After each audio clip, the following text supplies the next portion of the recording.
अल्लाह के नबी ने फरमाया है कि जो शख्स अपने भाई की मुसीबत को दूर करता है तो 1 महीने के इतिकाफ के बराबर उसे सवाब मिलता है। भाई वही नहीं है कि जिसके माँ बाप हमारे माँ बाप हो। इस शख्स का रिश्ता गुंबदे खजरा से मिला है, जो कुरान का हामिल है, जो कलमा तैयबा ला इलाहा इल्लल्लाह मुहम्मद रसूलुल्लाह पढ़ता है, वो हमारा भाई है। आज हमारे फिलिस्तीनी मुसीबत में गिरफ्तार है, हम जा नहीं सकते, मदद नहीं कर सकते, तो दुआ तो कर सकते हैं। उनके कर्ब को, उनकी मुसीबत को, उनके दुख को, उनके दर्द को, उनकी करा को, उनकी आग को अपने दिल की गहराइयों में महसूस भी तो कर सकते हैं। और अगर हमारे दिल में भी ये एहसास नहीं पैदा हो रहा है तो हमें सोचना चाहिए कि हम मुसलमान हैं भी या नहीं। मकानात ढेर हो चुके हैं, मलबों में तब्दील हो चुके हैं, अस्पतालों की धज्जियां उड़ चुकी है, स्कूलों की ईंट से ईंट बजा दी गई है, 10 गज जमीन पोस हो चुके हैं, हजारों हजार। और बगल में जिन्हें ममलकत इस्लामिया का तमगा दिया जाता है दुनिया में, वहां महफिलें रफ्सो सरूद हो रही, नाच गाने की महफिलें सजाई जा रही, इमाम हरमैन तैयबैन बने हुए हैं, लोग खादिम हरमैन तैयबैन हिंदुस्तान में पैदा करने की कोशिश की जा रही है। हर हसास दिल इसे महसूस करके अंदर अंदर कांप रहा है। मेरे नौजवान भाइयों, होश में आओ। बड़े तो जगह इकट्ठा हो गए और तुमको तो ना इनसे सलाम करेंगे, ना उनसे कलाम करेंगे, ना उनसे गुफ्तगू करेंगे। ये उनकी तरफ मुंह फेर कर भाग रहा है, वो उनकी तरफ मुंह फेर। मैं ये नहीं कहता कि सारे मसलक वाले अपने मसलक को छोड़ लें, अपने तहफ्फुजात के साथ, सारे मसलकी तहफ्फुजात के साथ अपने मुश्तरका मसाइल में एक स्टेट पर आना पड़ेगा। और अगर अब भी मुसलमान हिंद नहीं सुधरे, इसी तरह बरेलवी, देवबंदी, वहाबी, शिया, सुन्ना में उलझते रहे, सारी मस्जिदें भी निकल जाएगी, मदरसे भी निकल जाएगा, तंजीमें भी निकल जाएगी, और ऐसी बर्बादी हमारे सर पर मसलत होगी कि कोई हमारे हाल पर रोने वाला हिंदुस्तान में नहीं रहे।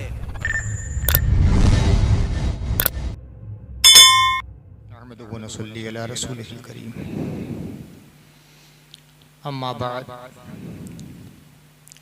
फ़क़द क़ाल अल्लाहु तबारक व तआला फ़िल क़ुरानिल मजीद अऊज़ु बिल्लाहि मिनश शैतानिर रजीम बिस्मिल्लाहिर रहमानिर रहीम वल्लाहु युहिब्बुल मुहसिनीन।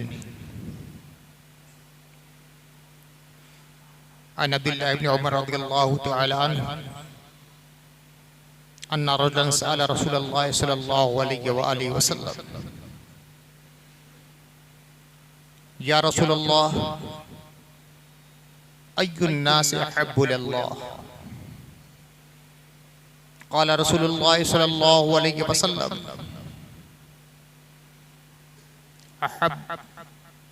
अहब्बुन नास इलल्लाह अनफ़अहुम लिन्नास। सदक़ल्लाहुल अलीयुल अज़ीम। हज़रात गिरामी,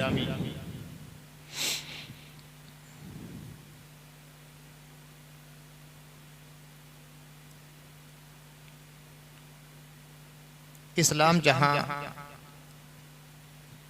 अल्लाह की इबादत और उसकी बंदगी की बंदों को बार बार तरकीब देता है,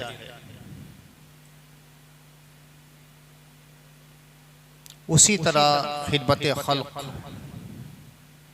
ईसार, मोहब्बत, नुसरत, हिमायत,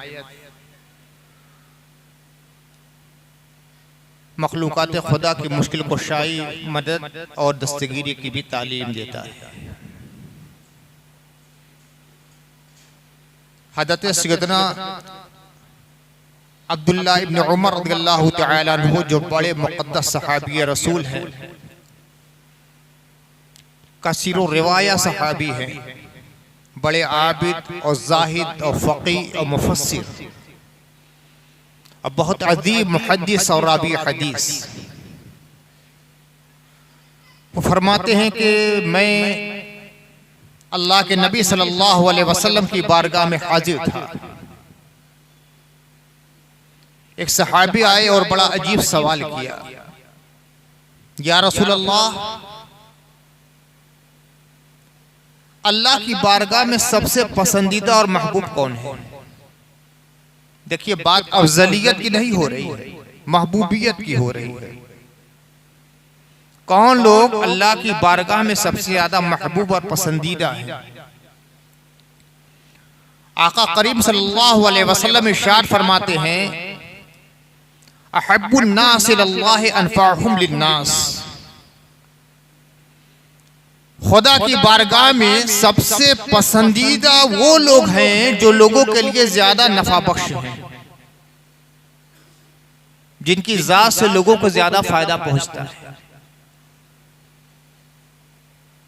लोगों की मुसीबतों का इजाला होता है, जिनकी जात से लोगों की परेशानियां दूर होती हैं, जो आफातों मसाइब में लोगों के ताउन के लिए खड़ा हो जाता है।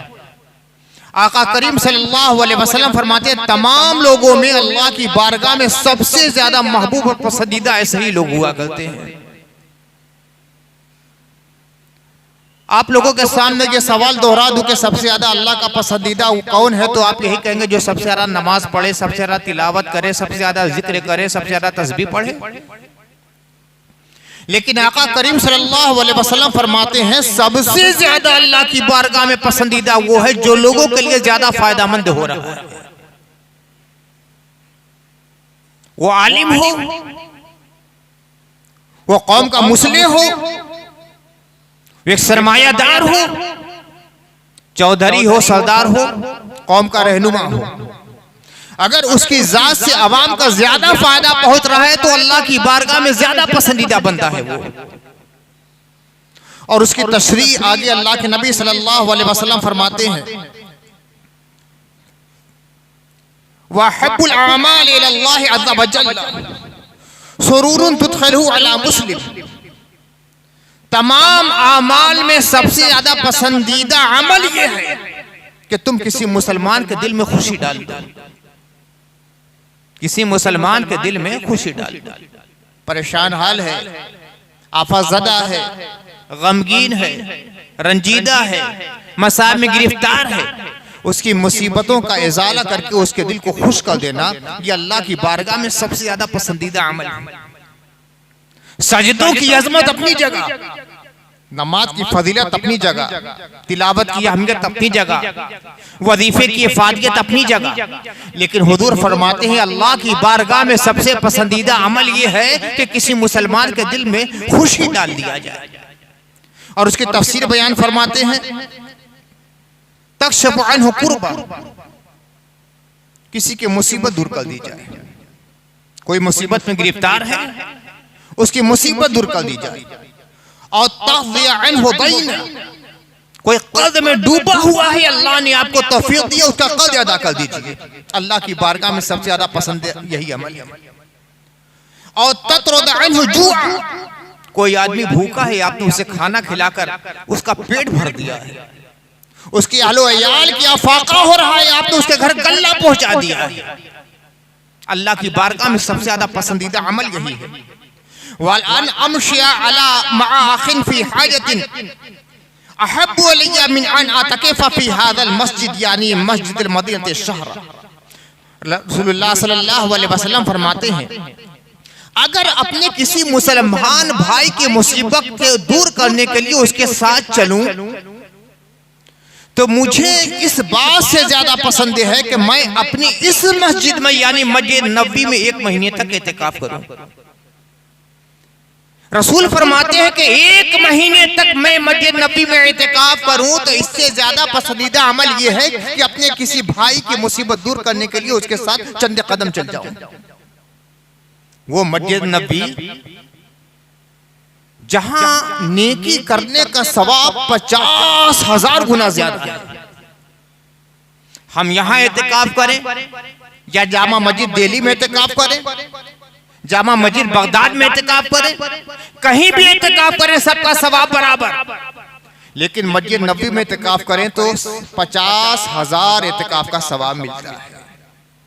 और आका करीम सल्लल्लाहु अलैहि वसल्लम फरमाते हैं मैं 1 महीना अपनी मस्जिद में इत्तिकाफ करूं उससे ज्यादा मुझे बेहतर और भला ये मालूम होता है कि अपने किसी मुसलमान भाई की मुसीबत दूर करने के लिए चंद कदम आगे बढ़ा दूं। मुसलमान की मुसीबत को दूर करना कितनी अहमियत का हामिल है, इस हदीस से अंदाजा लगता है। वमन कज़मा क़ैज़हु वलौ शाअ युमज़िहु अमज़ाहु मला अल्लाहु क़ल्बहु यौमल क़ियामति रिज़ा। जो शख्स अपने गुस्से पर कंट्रोल कर ले, कोई शख्स गाली दे दे, कोई एक थप्पड़ मार दे, कोई बुरा कह दे, कोई उसकी शान में इहानत कर दे और ईंट का जवाब पत्थर से देने की उसके अंदर ताकत है, फिर भी अपने गुस्से पर कंट्रोल कर ले, जवाब ना दे, तो अल्लाह ताला के नबी सल्लल्लाहु अलैहि वसल्लम फरमाते हैं क़यामत के दिन अल्लाह ताला अपनी खुशनूदी से उसका दिल भर देगा, अपनी रिज़ा से, रिज़वान से उसका दिल भर देगा। और रिज़वान इलाही कितनी बड़ी नेमत है। हुज़ूर सल्लल्लाहु अलैहि वसल्लम फरमाते हैं क़यामत के दिन जन्नत में बंदे को डाल दिया जाएगा, सर किस्म की नेमतें उसके सामने हैं। जन्नत का माहौल, जन्नत की आबो हवा, जन्नत की नेमतें, जन्नत का दस्तरखान, जन्नत का ऐसो आशा, जन्नत के महल्लात, हर किस्म की राहत, सब कुछ देने के बाद अल्लाह फरमाएगा बंदे कुछ और चाहिए। सारे करीमी जोश पर होता है, बंदे कुछ और चाहिए। बंदा कहेगा या अल्लाह इससे बढ़कर क्या हो सकता है, इससे बढ़कर क्या हो सकता है, जो कुछ था सब ने तूने दे दिया। कहा कि नहीं, इससे बढ़कर मेरी खुशनूदी है कि मैं तेरा हो गया, तू मेरा हो गया। ये अल्लाह की सबसे बड़ी नेमत है। वरिज़वानुल्लाहि अकबर, अल्लाह का रिज़वान, अल्लाह की खुशनूदी, ये सबसे बड़ी चीज है। हुज़ूर सल्लल्लाहु अलैहि वसल्लम फरमाते हैं जिसने अपने गुस्से पर कंट्रोल कर लिया, हालांकि जवाब दे सकता था, उसके अंदर ताकत थी, उसके अंदर कुव्वत थी, उसके अंदर इस्ताअत थी, उसके अंदर सकत थी, फिर भी कंट्रोल कर लिया, जवाब नहीं दिया, अपने भाई को माफ कर दिया, तो क़यामत के दिन अल्लाह ताला उसके दिल को अपने रिज़वान और अपनी खुशनूदी से मामूर फरमा देगा। वमन मशा मा अखी फी हायतिन हत्ता यग़ज़िया लहू सब्बतल्लाहु क़दमैहि यौम तदुरुल अक़दाम। और जो शख्स अपने भाई की मुसीबत को दूर करने के लिए चंद कदम चला, यहां तक उसकी मुसीबत दूर कर दी, जो जरूरत थी जरूरत पूरी कर दी, तो जिस दिन सारे कदम डगमगा जाएंगे उस दिन भी वो साबित कदम रहेगा। शारहीन हदीस फरमाते हैं इसके दो मफहूम हैं। एक मफहूम यह कि वो फितनों का जमाना जबकि अच्छे अच्छे के कदम डगमगा जाएंगे। फरमाया अल्लाह के नबी सल्लल्लाहु अलैहि वसल्लम ने कुर्ब क़यामत में ये होगा कि सुबह के वक्त आदमी मोमिन रहेगा, शाम को काफिर हो जाएगा, रात को मोमिन रहेगा, सुबह को काफिर हो जाएगा। बड़े बड़े लोगों के कदम डगमगा जाएंगे। याजूज माजूज का फितना होगा, दज्जाल का फितना होगा। ऐसे आलम में जो शख्स अपने भाई की बराबर अल्लाह के लिए मदद करता रहा, उसको अल्लाह की मर्जी मतलूब रही, अल्लाह की खुशनूदी के लिए ये काम करता रहा, तो इस फितने के जमाने में बड़े बड़े लोगों के कदम डगमगा जाएंगे, वो साबित कदम रहेगा कि उसका कदम डगमगाएगा नहीं। और दूसरा मफहूम यह है कि पुलसरार, तलवार से ज्यादा तेज, बाल से ज्यादा बारीक, नीचे जहन्नम दहक रही है, उसको ऊपर से गुजारा जाएगा। बड़े बड़े लोगों के कदम डगमगा जाएंगे मगर उसका कदम अपनी जगह जमा रहेगा, पुलसरार से आसानी के साथ गुजर जाएगा। मैदान महशर में लोगों के कदम डगमगा जाएंगे मगर जो अपने भाई की मुसीबतें दूर करता है उसके कदम उस दिन भी नहीं डगमगाएंगे। ये चीज अपने भाई की मुसीबत को दूर करना, परेशानी के वक्त काम दे देना, हर वक्त उनकी मुसीबत के वक्त खड़े रहना, उसका ताउन करना, इनफरादी तौर से भी और इज्तिमाई तौर से भी, ये अल्लाह की बारगाह में सबसे महबूब अमल है। और इस तरह अल्लाह की मर्जी के तलब के लिए, खालिसत लिल्लाह, अल्लाह के लिए जो ये काम जो शख्स करता है, तो अल्लाह के नबी सल्लल्लाहु अलैहि वसल्लम फरमाते हैं ऐसा शख्स अल्लाह का सबसे महबूब बंदा होता है। यही हज़रत अब्दुल्ला इब्न अब्बास रज़ियल्लाहु तआला अन्हु हुज़ूर सल्लल्लाहु अलैहि वसल्लम के चचाजाद भाई हैं।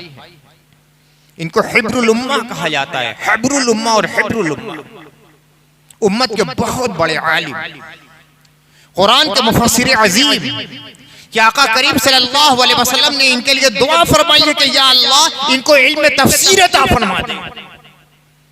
हज़रत मौलाए कायनात के उलूम के सबसे बड़े वारिस और नाशिर हैं हज़रत अब्दुल्ला इब्न अब्बास रज़ियल्लाहु तआला अन्हु, हज़रत अली के तरबियत याफ्ता है। एक बार वो मदीना नबी शरीफ में एतिकाफ कर रहे थे,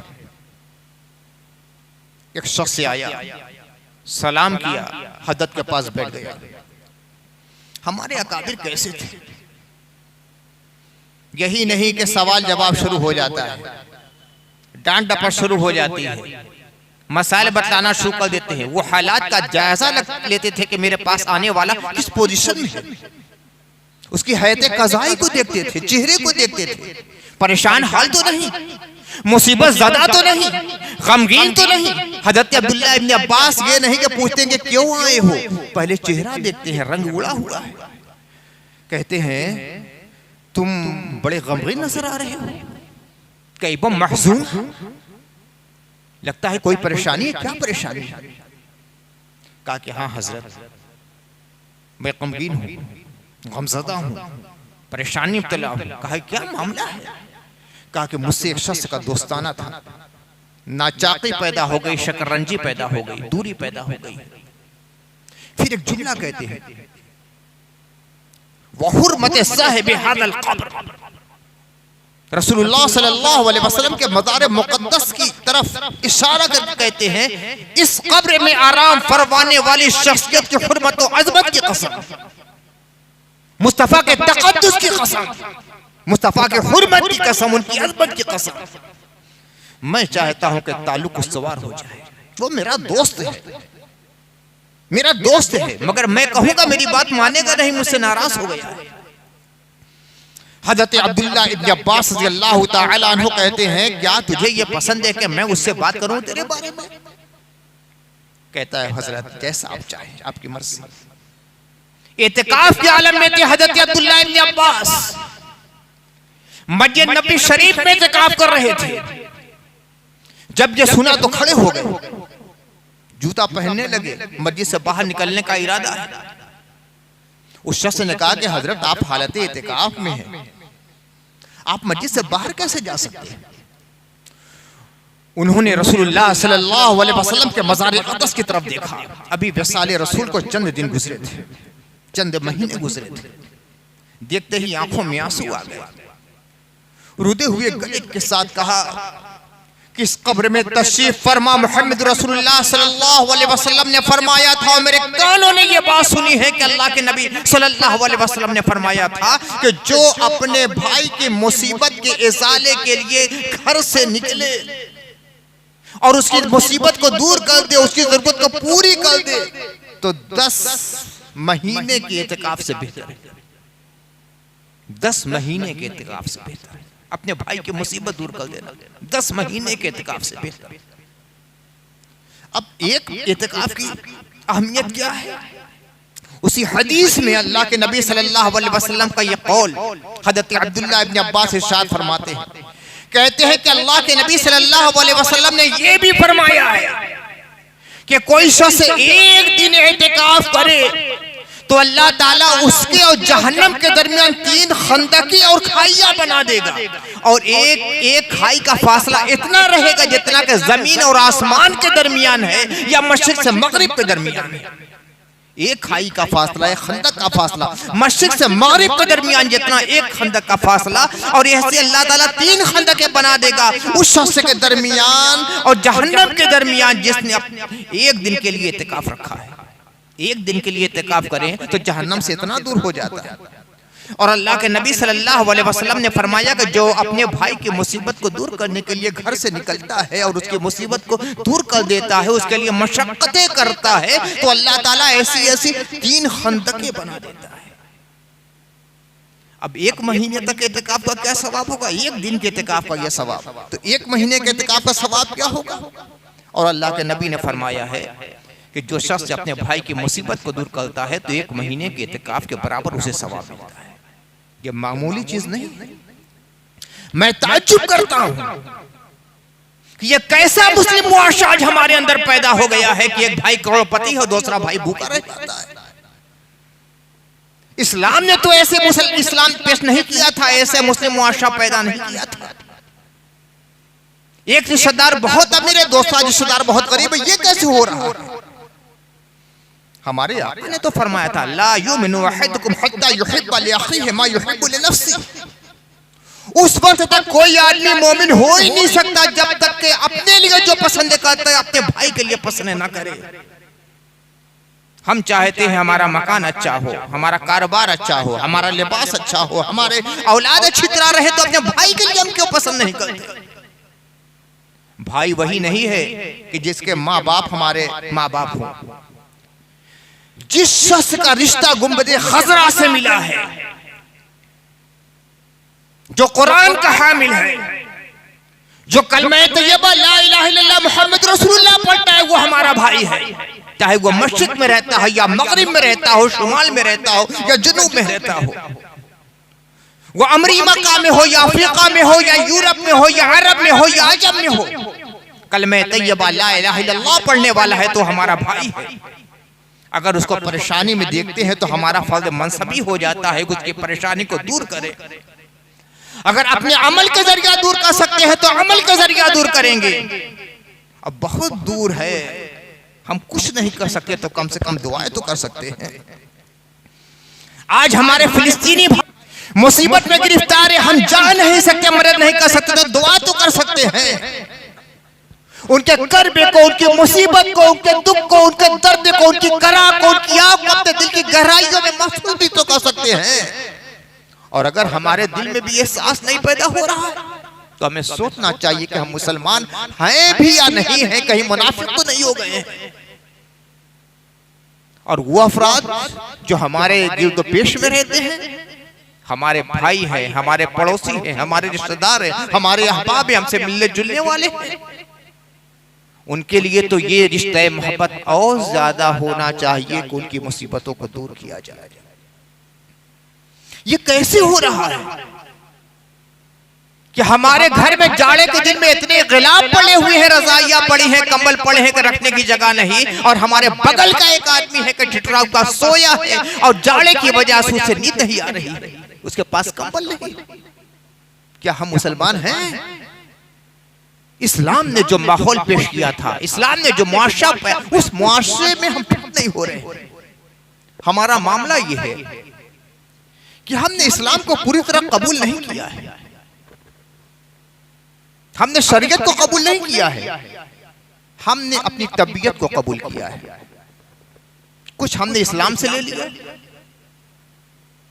कुछ हमने वेस्टर्न कंट्री से ले लिया, कुछ हमने हिंदुस्तान की तहजीब से ले लिया, कुछ हमने अरब के कल्चर से ले लिया और समझने लगे यही इस्लाम है। इस्लाम वो है जो कुरान में है, जो हदीस में है। हर जगह हमें एक माजून मुरक्कब नजर आता है।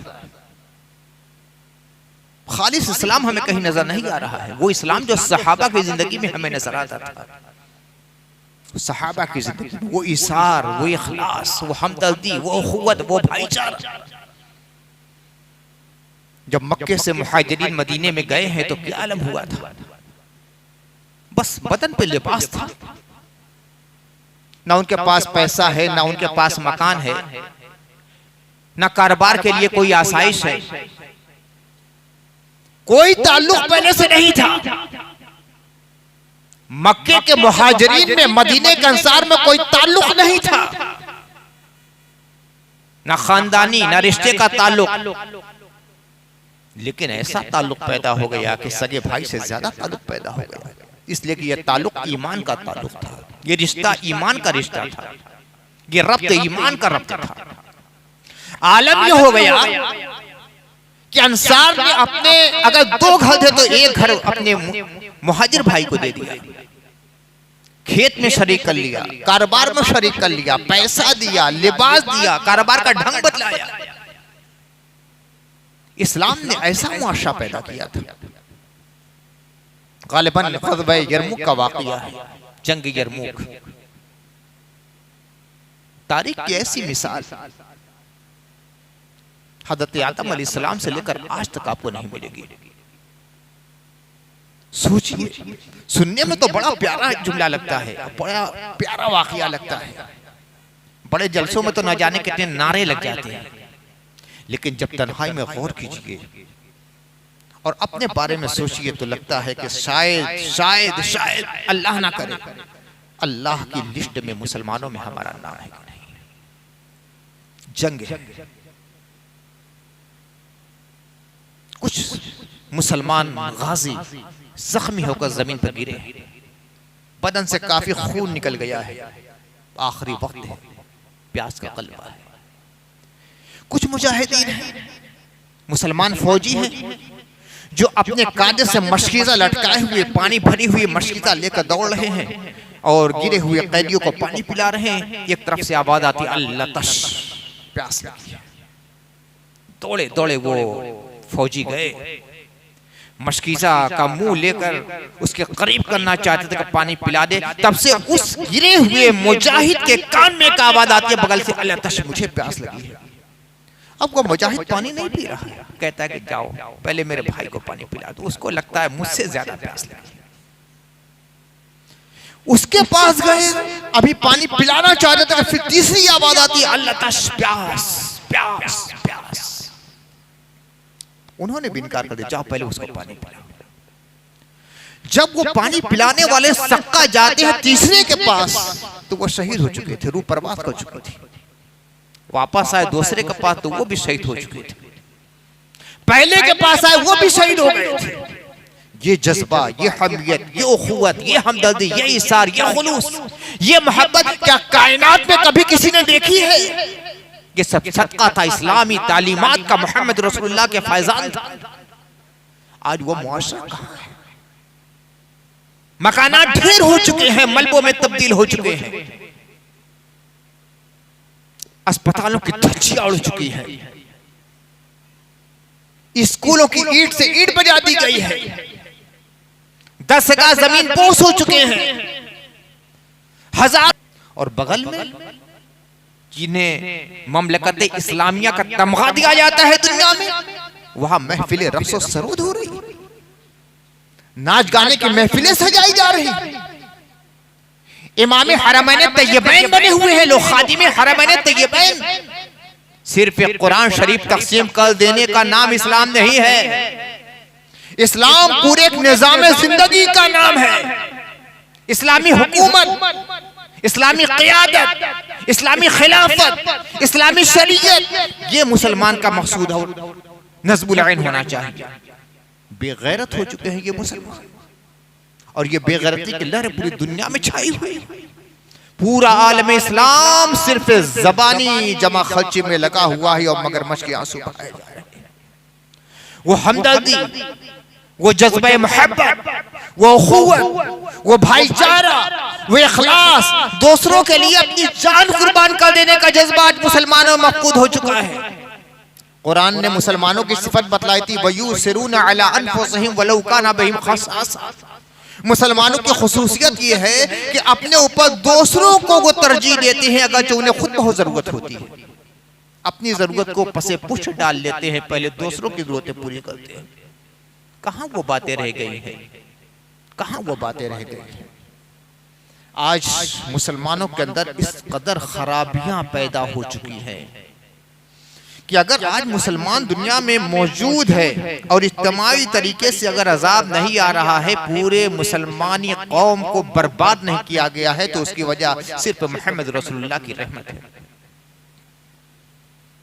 अल्लाह ताला ने फरमाया था, वमा कान अल्लाहु मुअज़्ज़िबुहुम व अंत फीहिम, आप इनके दरमियान है, अल्लाह इन्हें अजाब इज्तिमाई नहीं देगा। ये उम्मत क़यामत तक रहने वाली है। वरना तारीख़ अक़वाम का जहां तक मैंने मुताला किया है कि जितनी खराबियां आज मुसलमानों के अंदर है, वो खराबियां अगली उम्मतों के अंदर पैदा हुई थी तो सारी कौम की कौम तबाह हो गई थी। कौम आद का नतीजा हमारे सामने है, कौम समूद का नतीजा हमारे सामने है, कौम सालेह का नतीजा सामने है, कौम शुएब का नतीजा सामने है, कौम नूह का नतीजा सामने है, कौम हाद का नतीजा सामने है। सारी कौम की कौम बर्बाद हो गई। कभी बिजली का वो कड़ाका हुआ, सारे लोग मर गए। कभी बस्ती को ऐसे उठाकर पटक दिया गया, सारी बस्ती ताराज हो गई। कभी वो तूफान अजीम आया कि अलमान वल हफीज, मगर उम्मत मुस्लिमा बची हुई है। ये रहमतुल लिल आलमीन के साये करम के नीचे है, जिसे मौके पे मौके दिए जा रहे हैं। लेकिन मुसलमानों अगर अब भी नहीं सुधरे तो हालात बहुत खराब है। हिंदुस्तान के जो हालात है वो आपके सामने है, मेरे सामने है। जितना मैं जानता हूं उतना ही आप जानते हैं।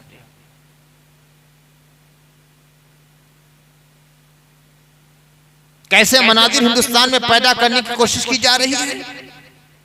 हर हसास दिल इसे महसूस करके अंदर अंदर कांप रहा है।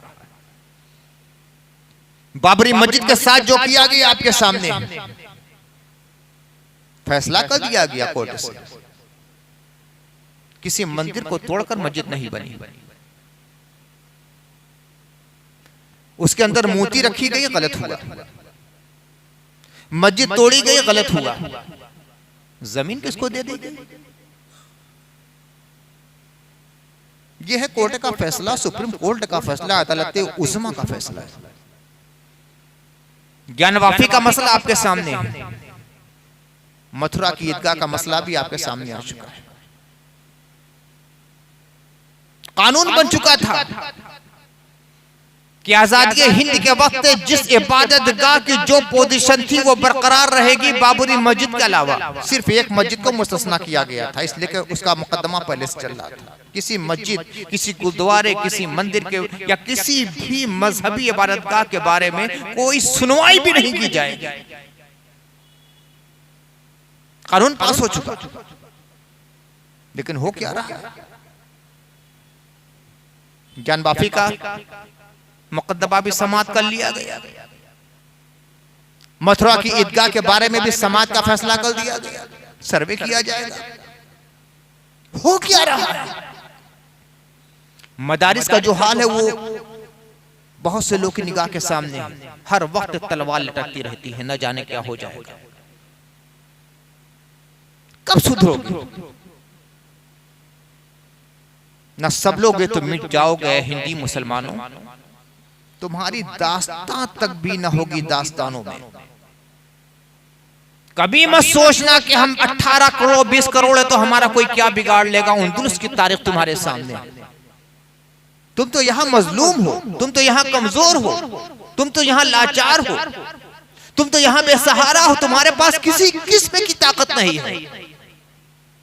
इल्म में तुम कमजोर हो, तालीम में तुम कमजोर हो, पैसे में तुम कमजोर हो, कारोबार में तुम कमजोर हो, सेहत में तुम कमजोर हो, और अखलाकी एतबार से भी तुम कमजोर हो। उनदुलस में तो हुकूमत थी ना, स्पेन के तो बादशाह थे हम। इल्मी एतबार से बहुत मजबूत जो स्पेन में मुसलमानों का दौर हुकूमत था, साइंसी एतबार से देखा जाए तो मुसलमानों का सबसे सुनहरी जमाना था। बड़े बड़े दुनिया के साइंटिस्ट उस वक्त मुसलमान थे, बड़ी बड़ी यूनिवर्सिटियां उस वक्त स्पेन में थी। लेकिन जब इस्लाम के दामन को छोड़ा और दुनिया में लिप्त हो गए, खुदा की मर्जी के बजाय दुनिया को हमने अपना मकसूद बना दिया, तो कैसा स्पेन से खात्मा हुआ है वो तारीख का हिस्सा बन चुका है। दुनिया और दुनिया के लोगों पर भरोसा करना छोड़ो, अपने अल्लाह से अपना रिश्ता जोड़ो, सच्चे मुसलमान बनो। अपने भाई के दर्द को अपना दर्द समझो, अपने भाई के दुख को अपना दुख समझो, अपने भाई की मुसीबत को अपनी मुसीबत समझो। इनफरादी तौर से भी इनकी मदद करो, इज्तिमाई तरीके से भी मदद करो। हालात इस कदर नाजुक हो चुके हैं और मुसलसल माशी एतबार से भी नाजुक हो चुके हैं कि मैं महसूस करता हूं कि हर इलाके में एक फलाही कमेटी होनी चाहिए, एक रफाही कमेटी होनी चाहिए, जो कि मुसीबत के वक्त अपने मुसलमान भाइयों के मुसीबत का इजाला कर सके। लेकिन यह भी जरूरी है कि मुसलमान अपने अंदर गैरत और खुददारी पैदा करे। ये नहीं कि गल्ला तकसीम होने लगे तो जिसको जरूरत है वो भी लाइन में खड़ा है, जिसको जरूरत नहीं है वो भी लाइन में खड़ा है, और सब लेने के चक्कर में पड़े। लेने के बजाय देने वाला जज्बा पैदा किया जाए। अल्लाह के नबी सल्लल्लाहु अलैहि वसल्लम ने फरमाता, अल यदुल उलिया खैरुम मिनल यदि सुफला।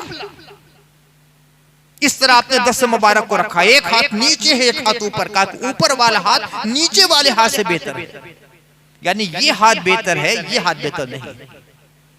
लेने वाला मिजाज ना बनाया जाए, इंतहाई जरूरत हो तब लिया जाए, वरना देने का मिजाज बनाया जाए। हर इलाके में एक रफाही कमेटी होनी चाहिए, जमात होनी चाहिए, और ऐसे मौके पर मुसलमानों का हर किस्म का ताउन किया जाए, हर किस्म का ताउन। अगर कोई बच्चा तालीम में आगे बढ़ना चाहता है, उसके वालिदैन पढ़ा नहीं सकते हैं, तो उनकी मदद की जाए। लेकिन उसका ये फरीजा बनता है कि जब तालीम हासिल कर लिया जाए, अच्छी याद तो होने लगे, तो जितना उसके ऊपर खर्च किया था उस तंजीम में उससे ज्यादा लौटा दे। अगर कोई गरीब है तो उसकी मदद की जाए, शादी है तो भरपूर ताउन किया जाए, हंसी खुशी शादी हो जाए। कोई आफत आ जाए, कोई बला आ जाए, कोई मुसीबत आ जाए, सैलाब आ जाए, तूफान आ जाए, बीमारियां आ जाए, उनकी मदद की जाए। कोई बेचारा बीमार है, दवा नहीं करने की पोजीशन में, उसका इलाज कराया जाए। हर इलाके में ऐसी तंजीमों का क़याम जरूरी है और अल्लाह के लिए काम किया जाए। अब देखिए जाड़े का सीजन शुरू हुआ है, अखबारात को जब देखता हूं तो मालूम होता है कि जैसे मेरे बदन का सेरो खून कम हो जाता है। फला तंजीम है, कंबल तकसीम हो रहा है, फोटो छपा है, फला साहब खड़े, फला साहब खड़े, फला साहब खड़े, फला साहब, ये सदस्य साहब है, ये सेक्रेटरी साहब है, ये फला साहब, ये नेता साहब। अब बेचारे कोई कंबल लेने आया है, पर्दा पोश खातून है, तो उसका चेहरा खुलवा कर उसका फोटो लिया जाता है कि तौहीन की जा रही है कि अमृत की जा रही है, जलील किया जा रहा है कि अमृत की जा रही है, खुद को एक्सपोज किया जा रहा है या अमृत की जा रही है, अपने नामवरी के लिए किया जाता है। सब अल्लाह के लिए हो, अल्लाह के लिए, सिर्फ अल्लाह की रज़ा मकसूद हो, उसके अलावा कुछ मकसूद ना हो। इस जज्बे के साथ इस तरह के काम करते रहे और अल्हम्दुलिल्लाह खुदा का शुक्र है कि इस इलाके में ऐसा काम हो रहा है जो इनफरादी तरीके से होता है। लोग तन्हा इस किस्म के काम अल्हम्दुलिल्लाह बहुत करते हैं, खुदा का बहुत करम है इस इलाके पर, लेकिन इज्तिमाई तरीके से भी जरूरत होती है। खुसूसन ऐसे लोगों को तलाश कीजिए, हैं आपके दरमियान हैं, आपके रिश्तेदारों में होंगे, आपके दोस्तों में होंगे, आपके अहबाब में होंगे, आपके पड़ोसियों में होंगे जो परेशान हाल हैं मगर उनकी गैरत जबान खोलने के लिए तैयार नहीं हो रही है। ऐसे लोगों को देना सबसे बड़ा काम होता है। इत्तिकाफ से बढ़कर है, तस्बीह से बढ़कर ये काम है, वजीफा से बढ़कर काम है। यहां तक एक हदीस में कह दिया कि अल्लाह की राह में जिहाद करने से बेहतर ये काम है कि अपने भाई की मुसीबत को दूर किया जाए। जिहाद करने से भी बेहतर ये काम है कि अपने भाई की मुसीबत को दूर किया जाए। हालात इस वक्त ऐसे ही हैं कि अपने भाई की मुसीबत को दूर किया जाए, रहनुमाई की जाए। तालीम के मैदान में कोई आगे जाना चाहता है, उसे मालूम नहीं है, अगर किसी को मालूम है तो उसकी सही रहनुमाई कर दे। ये भी अपने भाई की मदद है कि तुम्हें किस लाइन में जाना है, तुम पढ़ना चाहते हो तो क्या पढ़ना चाहते हो, बनना चाहते हो तो क्या बनना चाहते हो, उसको प्रोसेस क्या है। जैसे भी ताउन हो सके उनका ताउन किया जाए, ये भी ताउन की बहुत बड़ी सूरत है। सिर्फ पैसे ही से मदद नहीं होती, जबान से भी मदद होती है, अक्ल से भी मदद होती है। एक आलिम बहुत बड़ा आलिम है, बहुत बड़ा आलिम, लेकिन अपने हुजरे आफियत में बैठा सिर्फ अल्लाह अल्लाह करता रहता है। वो भी ठीक है, अपने लिए तो करता है, लेकिन कौम के लिए नाफे नहीं होता। कौम के लिए नाफे वो आलिम होता है जो अवाम में जाकर उनकी इस्लाह फलाह बहबूद का काम करे। हमारे सरदार साहिबान भी बड़े काबिल कद्र हमारी निगाह में है। कितने मसाइल होते इनकी वजह से कौम के हल हो जाते हैं। ये मामूली काम नहीं, अल्लाह की बारगाह में इसका सवाब मिलने वाला है। बहुत से अफराद हैं जो कौम के लिए मुसलसल काम करते रहते हैं, एक से जोड़ते हैं, ताल्लुक बनाते रहते हैं। ये लोग भी हमारे लिए बहुत मुफीद और मौसिर हैं। देखिए हमारे सामने हमारे अमीन भाई बैठे हैं, बड़े फाल और एक्टिव आदमी। उलमा से राब्ता करना, इनको आपस में जोड़ना। आज जो बनारस में एक कमेटी बनी हुई है, मुत्तहिदा उलमा कौंसिल, बहुत बड़ा हाथ और रोल इनका रहा है। एक जगह हर मसलक के उलमा को बैठा देना, मुझे तो लगता है कि जमाने में ऐसा है कि कहा जाए कि सुई के नाके से ऊंट को गुजार देना, सुई के नाके से ऊंट को गुजारना जैसा। लेकिन इन्होंने इतनी कोशिशें की कि मौलाना कादी गुलाम यासीन साहब उस तंजीम के सरपरस्त, मौलाना सूफी ज़कीउल्लाह साहब उस तंजीम के सरपरस्त, मौलाना अब्दुल बातिन साहब भी उसमें है, मुफ्ती नियाज साहब भी उसमें है, मौलाना अब्दुल्ला नासिर साहब भी उसमें है, सल्फिया के उलमा भी उसके अंदर है, मौलाना दफरुल हुसैनी साहब भी उसके अंदर है, शिया आलिम।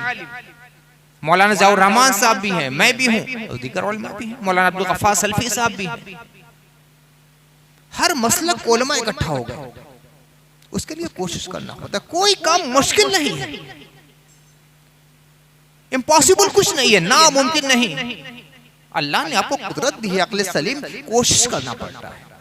हर मसलक को उलमा इस तंजीम में इकट्ठा है। इसीलिए मैं अक्सर आप लोगों से कहता हूं कि मेरे नौजवान भाइयों, होश में आओ। बड़े की जगह इकट्ठा हो गए और तुम कहते हो ना इनसे सलाम करेंगे, ना उनसे कलाम करेंगे, ना उनसे गुफ्तगू करेंगे, ये उनकी तरफ मुंह फेर कर भाग रहा है, वो उनकी तरफ मुंह फेर। बचपन के साथ जवान हुए तो आपस में बढ़ गए, सलाम करना, मिलना जुलना, बातचीत करना, साथ में खाना पीना सब मुश्किल हो रहा है। तुम्हें अत्तहियात याद नहीं है, तुम्हें दुआ कुनूत याद नहीं है, तुम्हें नमाज जनाजा याद नहीं, और बैठकर मसलक पर गुफ्तगू करते हो, फिरकों पर गुफ्तगू करते हो, अकीदों पर गुफ्तगू करते हो। दूसरों का शजरा याद है, मुस्तफा का शजरा याद नहीं। रसूलुल्लाह की अज़वाज मुतहहरात का तुम्हें नाम याद नहीं है, रसूलुल्लाह की औलाद का नाम याद नहीं है, और इस खानका के बुजुर्गों का नाम, उस खानका के बुजुर्गों का नाम तुम्हें याद है। चाहे खानों में बैठकर गुफ्तगू कर रहे हो, होटलों में बैठकर गुफ्तगू कर रहे हो, चौतरों पर बैठकर गुफ्तगू कर रहे हो, देखो तुम्हारे उलमा तो एक साथ मिल गए। मैं ये नहीं कहता कि सारे मसलक वाले अपने मसलक को छोड़ लें, अपने तहफ्फुजात के साथ, सारे मसलकी तहफ्फुजात के साथ अपने मुश्तरका मसाइल में क्रिकेट पर आना पड़ेगा। और अगर अब भी मुसलमान यानी हिंद नहीं सुधरे, इसी तरह बरेलवी, देवबंदी, वहाबी, शिया, सुन्ना में उलझते रहे, सारी मस्जिदें भी निकल जाएगी, मदरसे भी निकल जाएगा, तंजीमें भी निकल जाएगी, और ऐसी बर्बादी हमारे सर पर मसलत होगी कि कोई हमारे हाल पर रोने वाला हिंदुस्तान में नहीं रहेगा। सुधर जाओ अब से। वातसिमू बिहब्लिल्लाहि जमीअन वला तफर्रकू, अल्लाह की रस्सी को मजबूती के साथ एक साथ मिलकर थाम लो। वातसिमू बिहब्लिल्लाह नहीं है कि अल्लाह की रस्सी को मजबूती के साथ थामो, वातसिमू बिहब्लिल्लाहि जमीअन, तमाम लोग एक साथ मिलकर थामो। ये नहीं कि ये अलग थामे है, वो अलग थामे है, वो अलग थामे है, वो अलग। वला तफर्रकू, फिरकों में मत बचो। अल्लाह ने हमें फिरका नहीं बनाया है, अल्लाह ने हमें उम्मत बनाया। वकज़ालिका जअलनाकुम उम्मतन वसता, इसी तरह हमने तुम्हें उम्मत वसत बनाया है। अल्लाह ने हमें उम्मत बनाया था, हम फिरके बन गए हैं। उम्मत बन जाओ, मुस्लिम बन जाओ। या अय्युहल्लज़ीना आमनू आमिनू, ऐ ईमान वालो पक्के मोमिन बन जाओ। या अय्युहल्लज़ीना आमनू दुखुलू फिस्सिल्मि काफ़ा वला तत्तबिउ खुतवातिश शैतान इन्नहु लकुम अदुव्वुम मुबीन, ऐ ईमान वालो इस्लाम में पूरी तरह दाखिल हो जाओ। ये नहीं कि कुछ वेस्टर्न कंट्रीज का कल्चर ले लिया है, कुछ अरब का कल्चर ले लिया है, कुछ हिंदुस्तान का कल्चर ले लिया है, कुछ अपने दिमाग का कल्चर ले लिया है, कुछ कम्युनिज्म से ले लिया है, कुछ मार्क्सिज्म से ले लिया है। ये नहीं, पूरी तरह इस्लाम इस्लाम इस्लाम। इन्ना दीन इंदल्लाहिल इस्लाम, अल्लाह के नजदीक कोई दीन है तो इस्लाम है। अल्लाह ने फरमाया वरज़ीतु लकुमुल इस्लाम दीना, मैंने बहस के दिन तुम्हारे लिए इस्लाम को मुंतखब किया है, इस्लाम के अलावा कुछ नहीं। हम दुनिया के साथ रवादारी करेंगे मगर इस्लाम के साथ समझौता करने के लिए तैयार नहीं है। दीन इस्लाम इस्लाम इस्लाम। हज़रत सलमान फारसी से एक बार पूछा गया, आपका शजरा नसब क्या है? फारस से आए थे, बाप को छोड़ा था, माँ को छोड़ा था, खानदान को छोड़ा था। पहले मजूसी थे, फिर नस्रानियत इख्तियार की, उसके बाद इस्लाम इख्तियार किया। हज़रत सलमान फारसी फारस के रहने वाले थे, ईरान के। जब पूछा गया कि आपका शजरे नसब क्या है, आपके वालिद का नाम क्या है, दादा का नाम क्या है, परदादा का नाम क्या है, खानदान का नाम क्या है, तो हज़रत सलमान फारसी ने क्या कहा? सलमान इब्न इस्लाम इब्न इस्लाम इब्न इस्लाम इब्न इस्लाम 70 मर्रा, ताकि सलमान, उनके वालिद इस्लाम, दादा इस्लाम, परदादा इस्लाम 70 बार यही दोहराते चला, मेरा पूरा शजरा इस्लाम ही इस्लाम है। ये था एक इस्तिआराती अंदाज जो हज़रत सलमान फारसी ने अपनी हकीकत बयान की कि सर से लेकर पैर तक मुसलमान इस्लाम होता है, उसकी रगों में जो खून दौड़ता है वो मुसलमान का खून दौड़ता है, उसके दिमाग में जो फिक्र होती है वो इस्लामी फिक्र होती है, उसका दिल धड़कता है तो इस्लाम के नाम पे धड़कता है, उसका कदम चलता है तो इस्लाम की राह पे चलता है, वो किसी हाथ से कोई काम करता है तो इस्लामी काम करता है, वो अपनी आंख से देखता है तो इस्लामी नूर के साथ देखता है, और जबान से बोलता है तो इस्लामी हकीकत को बोलता है, तब वो होता है मुसलमान। और जब मुसलमान होता है तो अल्लाह ताला ने ऐसे ही मुसलमानों के लिए जन्नत और उखरवी नेमतें तैयार कर दी है। अल्लाह ताला हम सबको सच्चा मुसलमान बनने की तौफीक अता फरमाए, हम सब के गुनाह को माफ़ फरमाए, सच्ची तौबा की तौफीक अता फरमाए, आखिरी दम तक हम सब की ईमान की हिफाजत फरमाए। या अल्लाह, दुनिया में तेरे जितने बंदे तेरे दीन की खिदमत कर रहे हैं और उसके लिए काम कर रहे हैं, मौला ताला उनको मजीद इस्तिक़ामत अता फरमा दे। या अल्लाह, उनको जोश हमियत मजीद अता फरमा दे। या अल्लाह, उनकी गैबी नुसरत फरमा दे। या अल्लाह, खातों से मुजाहिदीन फिलिस्तीन की गैबी मदद फरमा दे। या अल्लाह, जो खून के कतरे इन मुजाहिदीन ने अपने बदन से बहाए हैं, मौला ताला उनके खून के एक एक कतरे के सिले में इस्लाम को सरबुलंदी अता फरमा दे। या अल्लाह, जालिमों को उनको कैफरे किरदार तक पहुंचा दे। ऐ फिरौन को नेस्त नाबूद करने वाले खुदा, नमरूद को उसका अंजाम तक पहुंचाने वाले खुदा, आज के जालिमों को भी उनके कैफरे किरदार तक पहुंचा दे। या अल्लाह, हमें सच्चा मुसलमान बना दे। मौला, हमें अपने मर्जी के मुताबिक मुसलमान बना दे। या अल्लाह, जो अमाल तुझसे दूर करते हैं, मौला ताला उन अमाल से हमें दूर कर दे। या अल्लाह, जो अमाल तुझसे करीब करते हैं, उन अमाल से हमें करीब फरमा दे। या अल्लाह, तेरे हबीब पाक सल्लल्लाहु अलैहि वसल्लम ने जो शरीयत मुहज्जला गुर्रा हमें अता फरमाई थी, उस शरीयत का हमें पाबंद बना दे। या अल्लाह, हमें अपनी तबीयतों का गुलाम मत बना, शरीयत मुस्तफ़ा का गुलाम बना दे। या अल्लाह, जो बुराई के काम हमसे हुए हैं, मौला ताला माफ़ फरमा दे, दरगुजर फरमा दे। या अल्लाह, जो नेक काम हुए हैं, मौला ताला उसे कबूल फरमा ले। हम सबको इस्लाम का सच्चा मुजाहिद बना दे, हम सब के अंदर खैर खाही पैदा फरमा दे। या अल्लाह, शर दूर फरमा दे, खैर पैदा फरमा दे। या अल्लाह, निफाक दूर फरमा दे, मोहब्बत अता फरमा दे।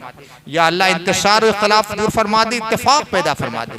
रब्बना तक़ब्बल मिन्ना इन्नका अंतस समीउल अलीम व तुब अलैना इन्नका अंतत तव्वाबुर रहीम। व सल्लल्लाहु तआला अला खैर खल्क़िही सय्यदना व मौलाना मुहम्मद व आलिहि व औलादिहि व अस्हाबिहि अजमईन बिरहमतिका या अरहमर राहिमीन।